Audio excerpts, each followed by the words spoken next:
Et pour aller plus loin et pour parler de cette tendance, nous accueillons tout de suite notre chroniqueuse vlogueuse Mathilde Maréchal. Bonjour Mathilde. Bonjour.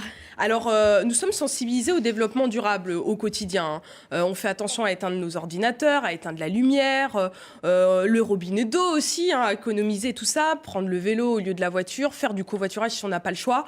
Et il y a aussi un domaine dans lequel on a du mal à avoir de bonnes habitudes écologiques, c'est dans l'utilisation de nos outils numériques et notamment Internet. Est-ce que vous avez fait un constat chiffré, vous Mathilde, par rapport à ça ? Alors, moi, personnellement, non, mais du coup, effectivement, il y a plusieurs études qui ont été ressorties. Et ce qui est important, je pense, à dire, c'est qu'effectivement, c'est compliqué de voir la pollution qu'on génère quand on utilise les outils numériques et Internet. Parce que finalement, c'est pas quelque chose de matériel. Donc, on s'en rend pas bien compte. Mais effectivement, il faut qu'on puisse prendre des habitudes. Voilà, donc... Avant de rentrer dans les conseils et comment on peut faire, je pense que c'est important de comprendre comment Internet pollue. En fait, quand on s'envoie des mails, quand on envoie des données sur le cloud, quand on surfe sur Internet, c'est des données qui sont transmises d'un point A à un point B. Et en fait, ces transmissions de données ont besoin de gros équipements, donc de data centers ou de gros serveurs. Et c'est ces équipements-là qui consomment de l'énergie, en fait. Comme ce qu'on a vu dans le reportage. Exactement. Qui nous aide à économiser de l'énergie parce que ça chauffe tellement que... Exactement.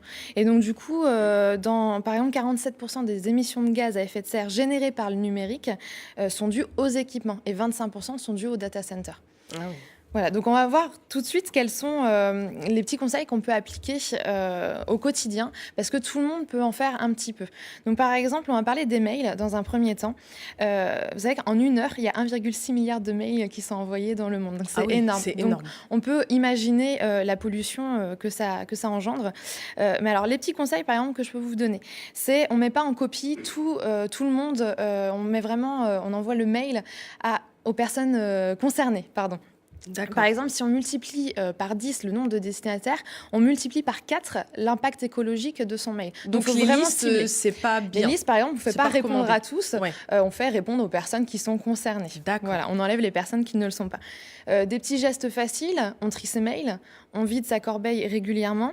On évite les pièces jointes lourdes. On utilise, par exemple, des serveurs comme WeTransfer, des sites comme ça qui nous permettent d'envoyer des pièces un peu lourde. Et puis, je vais vous parler de 2 sites internet qui peuvent vous aider, notamment à trier vos emailing. Il y a 90% des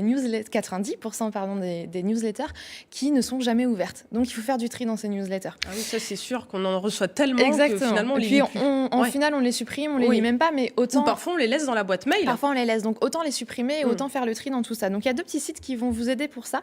Il y a CleanFox qui va vous permettre de vous désabonner de vos mails. Donc, en fait, vous rentrez votre adresse mail et puis il vous sort une liste de tous les emailing auxquels vous êtes abonné. Donc vous faites soit se désinscrire, soit vous restez abonné. Ça c'est sympa. Voilà. Et il y a une autre manière, si vraiment vous voulez garder des mailings et des newsletters, il y a le site Unroll.me qui va vous permettre de mutualiser vos mailings. C'est-à-dire qu'au lieu de recevoir 10 mailings et 10 newsletters, vous recevez un mail dans lequel vous avez toutes vos newsletters. Ah, c'est sympa ça. Oui, je connaissais pas. Eh ben, il faudra tester.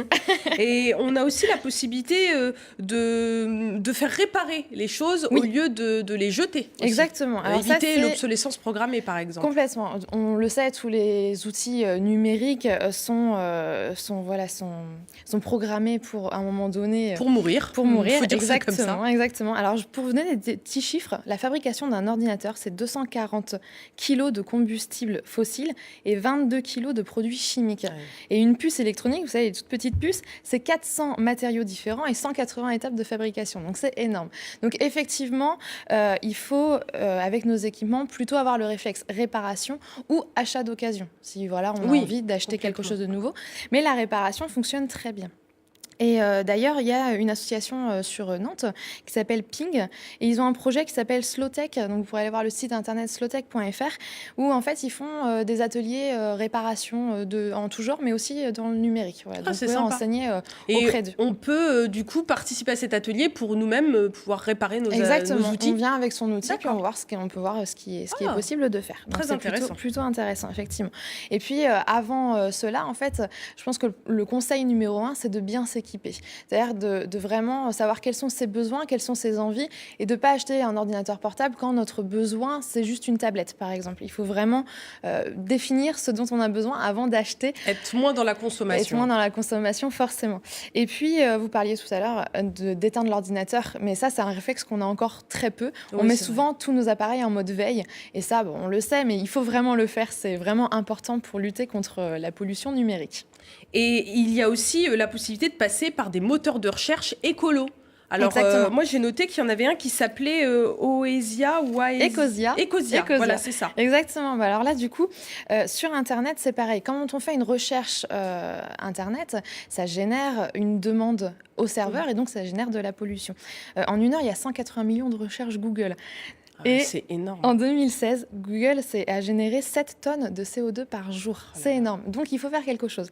Effectivement, vous voulez boycotter non, Google, non, pas du quoi. tout. Absolument pas, parce que... Ils ont une démarche verte. Alors, ils ont une démarche verte. Tous les gros Google, Facebook, toutes les grosses entreprises ont déjà cette notion-là et font attention dans leurs serveurs, justement, à faire le mieux possible écologiquement. Et puis, on ne peut pas boycotter parce qu'on est obligé de vivre avec notre temps, on est obligé de vivre avec les outils numériques. Mais il faut, je pense, être sensibiliser les plus jeunes aussi qui vont apprendre ces gestes-là. Nous, quand on était petits, on laissait le robinet d'eau ouvert au début, puis on nous a appris à ne pas le faire. Donc, du coup, je pense qu'on peut vraiment apprendre tout ça. Donc, il y a Ecosia, effectivement, comme moteur de recherche écologique qui permet de replanter des arbres, en fait. En fait, les fonds qu'ils gagnent, au lieu de les garder pour la société, ils les reversent dans la plantation d'arbres. Et il y a Lilo aussi, comme moteur de recherche, qui, lui, reverse les fonds à des projets humanitaires et environnementaux. Ah, c'est super, Mathilde. Voilà. Alors, on peut retrouver l'intégralité de votre chronique sur votre blog. C'est Mathem, il s'inscrit en bas de votre écran. Et on se retrouve la semaine prochaine pour parler du DIY. Alors, c'est le do it yourself, c'est-à-dire qu'on va tout faire soi-même. Exactement. Les bijoux, les produits de beauté, les produits d'entretien. Enfin, vous allez tout nous raconter. Je vais vous raconter plein de choses. D'accord. Et bon, on attend ça avec impatience.